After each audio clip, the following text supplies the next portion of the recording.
Hi, everybody. Thanks for tuning in to the Football Frenzy. This is round 2 of the playoffs. I'm Jack Doles. That's Larry Figursky. And this is the newest member of the Wood TV Sports Department, Seth Wells. Yeah. Seth, welcome. Thank you. Very excited to get going. All you get to say, right? That's right. A West Michigan native as well. And great to have Seth with us today. We have highlights of 22 games for you in the second round of the playoffs. We're going to start with Division 1 and work our way down. First up, Hudsonville and Rockford. And OK Red foes who, thanks to the first 3 weeks being canceled, didn't get to play in the regular season. Tonight's game was at Munger Carlson Stadium. Look at the play here by Zach Ahern. Broken play, finds tight end Brock Halwerda. Does a nice job getting the feet in, and it's 7-0 Rams. Same score, third quarter now. Ahern going to air it out and find Caden Curry. Beautiful catch in the corner of the end zone. 2-score lead for Rockford. Then the defense comes up. They were on point all night long. Forced the fumble, recovered by Ben Toddy. And that sets up another Rockford score. Ahern going to roll right. And here he's going to find Calvin Kivy for the touchdown. Rockford advances. They win it. Final score of 42-7. Well, the Rams then awaiting the winner from Granville. 6-1 Bulldogs looking to advance to the third round of the playoffs for the first time in 4 seasons and just the third time, in 17 years. Entertaining the 6-1 Titans of Traverse City West. And the ground game rolling for the Dogs as it often does early. First quarter, that's Marcel Love. Up the middle, bounces it outside, played off the block there, great at the 30 and goes 50 yards for the score. Add the 2 as they usually do. It was 8-0 Granville. Second quarter, this time it's Cam Terry wide and around the right side. He too gets a nice block there, then sheds that defender the wheels, and he goes 39 yards for the score.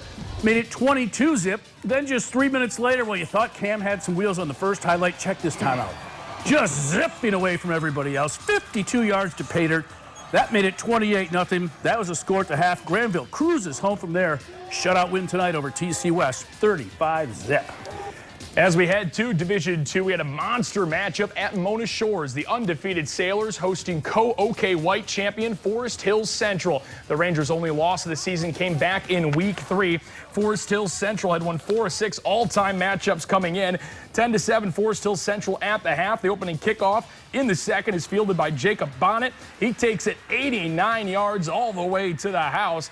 The Rangers led by 10. And then 5 minutes to go in the game, Rangers led by 3. Brady Rose for Mona Shores with a quarterback keeper up the middle. Mona took the lead 21-17. Less than 2 minutes left, same score. Mona facing third and long. The handoff to Elijah Johnson.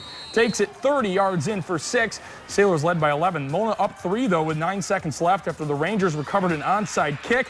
This 26-yard gain needed to be just 1 yard further, and Forest Hills Central would have won the game. Mona hangs on to win 28-25. They get the winner of this game next week. Caledonia and Lowell. Both teams pulled off upsets in round 1. Opening drive here, and the Scots. Brock Townsend, 5-yard touchdown. Extra point, no good. It's 6-0. Second half, Lowell trying to come back. Doak Dean calls his own number. Cuts back inside, fights his way into the end zone. Cut the lead to 27-19. But Caledonia, well, it was Carson Vanderhoff's night. Here's his 4th touchdown of the game. 43 carries, 336 yards. Wow. Caledonia wins 55-38. SMAC champion and 6-1 Huskies of Portage Northern playing host to the 5-2 Spartans of Battle Creek Lakeview. Their original Week 2 conference matchup canceled due to the early season shutdown. That's A.J. Harris. Nice cut up and in. Boy, how'd you like to face that guy and Trey Tyus? 21-6 at that point. To the 4th, it's A.J. again. Harris this time will just reach out and break the plane. They had a 28-14 lead, but Lakeview comes battling back. This is Romeo Reed for the score. Then they got the onside kick, but the defense shuts the door for Portage Northern. There is Anthony Tyus involved in this stop. Portage Northern advances, doubling up Lakeview 28-14.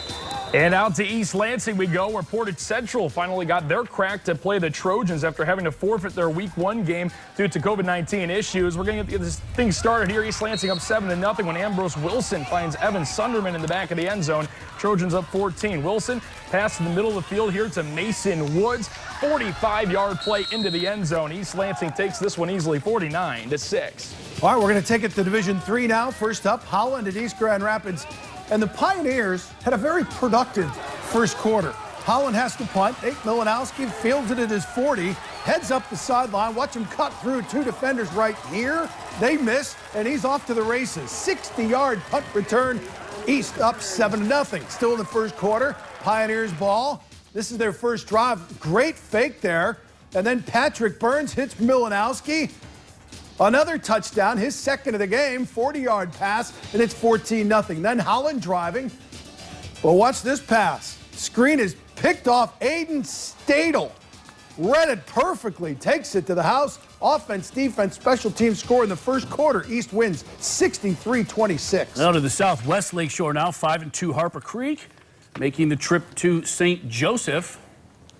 Oh, I'm sorry, Dolsey, you got a scoreboard there, and obviously the Pioneers will now meet DELTON-KELLOGG.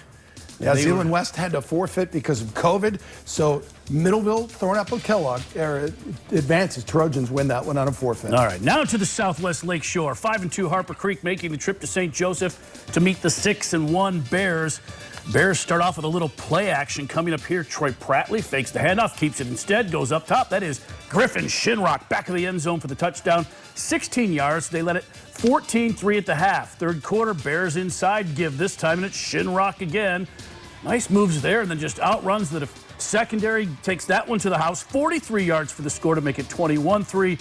And then later, look at Prattley under center here. Nobody in front of him on the D-line, just takes it in himself. St. Joseph eliminates Harper Creek 37-10. And from the Division III to Division IV, the Hawks of Forest Hills Eastern travel to Spring Lake to take on the Lakers. Going to start things off in the third quarter. Eastern on offense. Cal Doyle finds Jacob Armbruster, and he breaks this one. 40 yards for the score. The two-point conversion is also good. Game was tied at 14. Spring Lake in the fourth quarter now looking to break the tie. Zach Mitchell finds Andrew Von Walde for a 46-yard touchdown. He was all alone. Extra point was good to bring the lead to 7. Forest Hills Eastern wasn't done, though. Doyle to Armbruster again. 44-yard touchdown to tie the game up. This game went to overtime. The Hawks come out on top, 28-21. All right, so Forest Hills Eastern awaits the winner of this game. Coopersville and Whitehall. And it's Coopersville who strikes first. Dylan Merlot going to punch it in from 2 yards out. 7-0 Broncos. Whitehall, though, answers back in a big way. Chris Dowdell takes the handoff, runs through one tackle at the line, breaks another here, stays on his feet, and how does he get in? Wills his way in for the score. That's a fantastic run. Whitehall goes on to win 27-10. And more COVID-related bad news in Division IV, where Unity Christian, coming off its first outright conference title ever, forced to forfeit tonight's game with Hamilton. The Crusaders were a perfect 7-0, yet their season over. Got to feel bad for the kids. Hamilton will now meet the winner of Saturday's game between Grand Rapids Christian and South Christian. And over to Hastings we go. The Saxons looking to keep their best season since at least 2001 alive. They hosted Paw Paw. Start things off in the fourth quarter, 17-8. Paw Paw had the lead. Jason Rocks hands it off to Will Marshall. 30 yards for the score, 24-8. Paw Paw was in front. Still in the fourth quarter, same score. Hastings on offense now. Robbie Slaughter with a 2-yard touchdown run. Two-point conversion was no good. Now, same score, 25 seconds left. Hastings, this is Mason Denton, rolls out, tosses a prayer to Evan Eastman. And as you see here, just out of reach, can't quite come up with it. 24-22, Paw Paw takes it. All right, we final stop in the first half. It's Edwardsburg. The Eddies hosting Vicksburg. And here, this team can run the ball better than just about anybody. It's Ethan Sebra. A lot of green grass there. 73-yard touchdown, 8-0 after the two-point conversion. Still in the first quarter. This time it's Jackson Hoover. He'll take it to the house. Edwardsburg wins big. Final score, 58-7. So they advance. All right, 13 down. 9 to go. More to go. He does the math, not me. Stick My around. understanding, there would be no math. Continues right after this. Welcome back to the Football Frenzy. We'll kick off the second half in Division 5. Pair of 6-1 teams, West Catholic and Portland. These two have had some great battles over the years. Here's another one. Tim Kloska powers his way in, and we're all tied at 14. Fourth quarter now. Still tied.